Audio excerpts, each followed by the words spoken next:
So Apple sent over their brand new 15-inch MacBook Air for me to test out and review, and my biggest takeaway after using this laptop for about a week was that it had me rethink my own choices of MacBooks. I've owned multiple 13-inch MacBook Airs, and my last purchase was a 14-inch MacBook Pro, so I've always sort of gravitated toward smaller computers, but after my experience with the 15-inch MacBook Air, I have some buyer's remorse now from my past purchases. I did not anticipate how size in every aspect of a laptop makes a huge positive difference. Like I really think the 15-inch MacBook Air might just be a home run from Apple. For example, let's take a look at how size impacted the design of this computer. We're getting an incredibly thin MacBook that comes in at only 11.5 millimeters, which makes this the world's thinnest 15-inch laptop. So Apple nailed the size in terms of creating something that is large,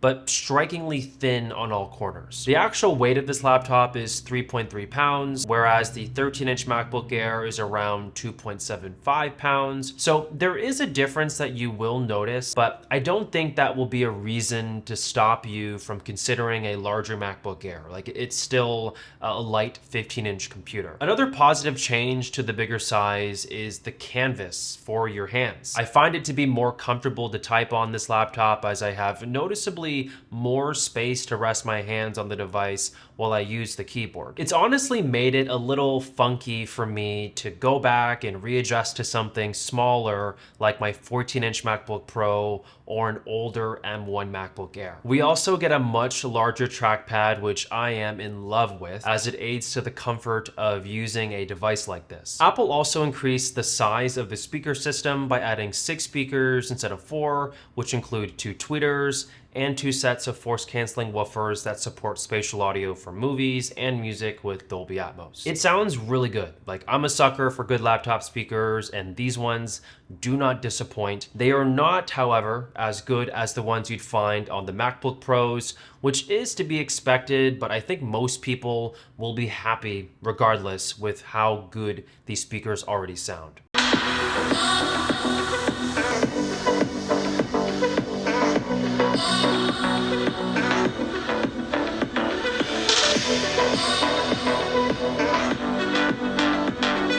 We're also getting a bigger battery in this computer, but the battery life is still quoted to be the same as the 13-inch M2 MacBook Air, which is about 18 hours of video playback. It sounds really strange at first, I know, but when you think about it, the 15-inch M2 MacBook Air comes with a more powerful M2 chip, which we will talk about later in the video. It has a much bigger speaker system and a much larger display. So all of these things just consume more battery. So yes, even though we got a bigger battery per se, we're not going to be getting better battery life over the 13-inch model. All of that aside, battery life on MacBook Airs these days, regardless of the size you choose, is really good. And the 15-inch MacBook Air really does feel like a 2 or 3 day machine, where I can get 6 to 8 hours of battery on one day, 6 to 8 hours of battery on the next day before I feel like I have to charge it. But now let's talk about the biggest and most noticeable difference of this new MacBook, which is the 15.3-inch Liquid Retina display. The first thing I noticed was that even with the bigger size, colors,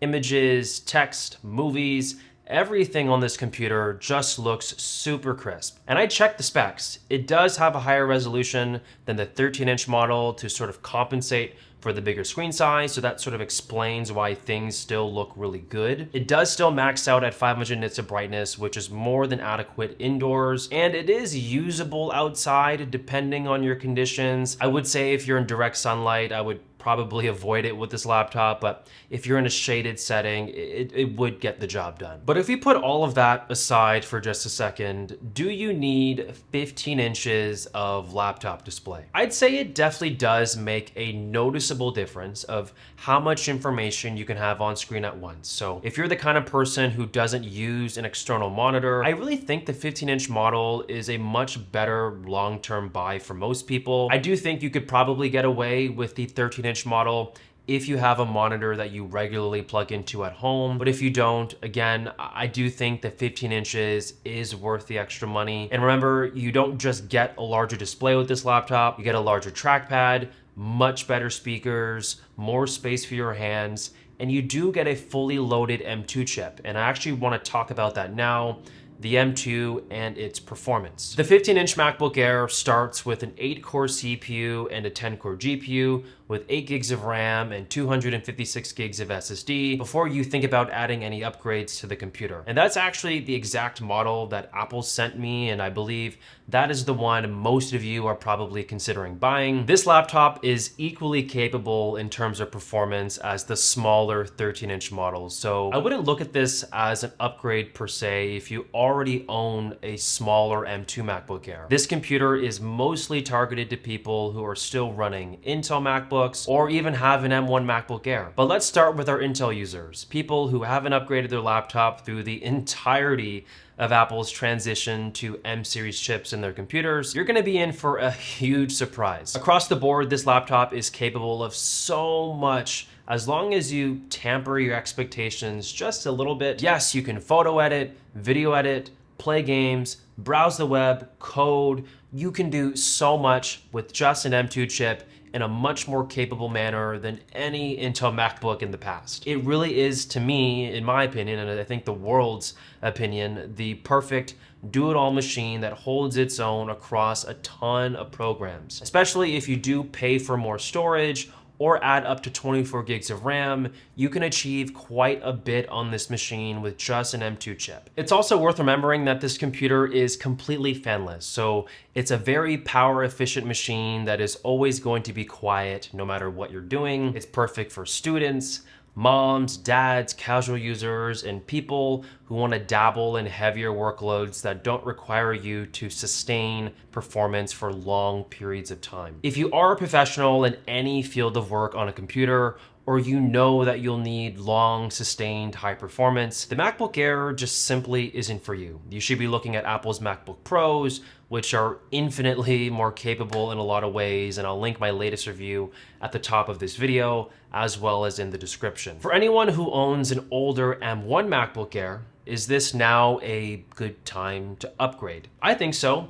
Like, you're not gonna see a drastic change in performance. Yes, things will feel faster across the board, but we're talking like 10 to 20% increased speeds between M1 and M2, depending on what you're doing. I think if you focused on the larger display, better speakers, vastly improved design across the board, I think all of that is worthwhile if you are a little tired of the older Mac design of the M1 MacBook Air. This is the 1080p webcam for the M2 MacBook Air 15-inch. So for anybody that wanted to see what this webcam looks like, here you go. And this is also a test for the microphones as well. So I think it's pretty good. It's passable. It's not the best, obviously, out there, but I don't think too many people are going to have a problem with the quality of the stuff here. And when you do order this laptop, you have a choice to select either a 35-watt dual USB-C port charger or a 70-watt USB-C fast charger. I have the dual USB-C port charger. That's the one that came in the box, and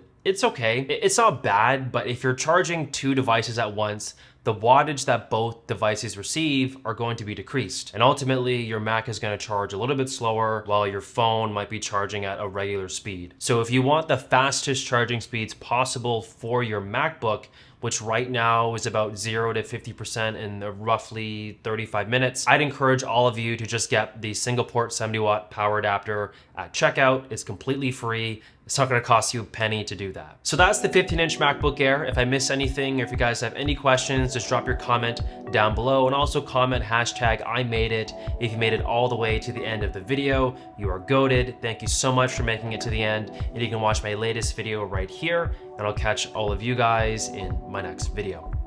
Peace.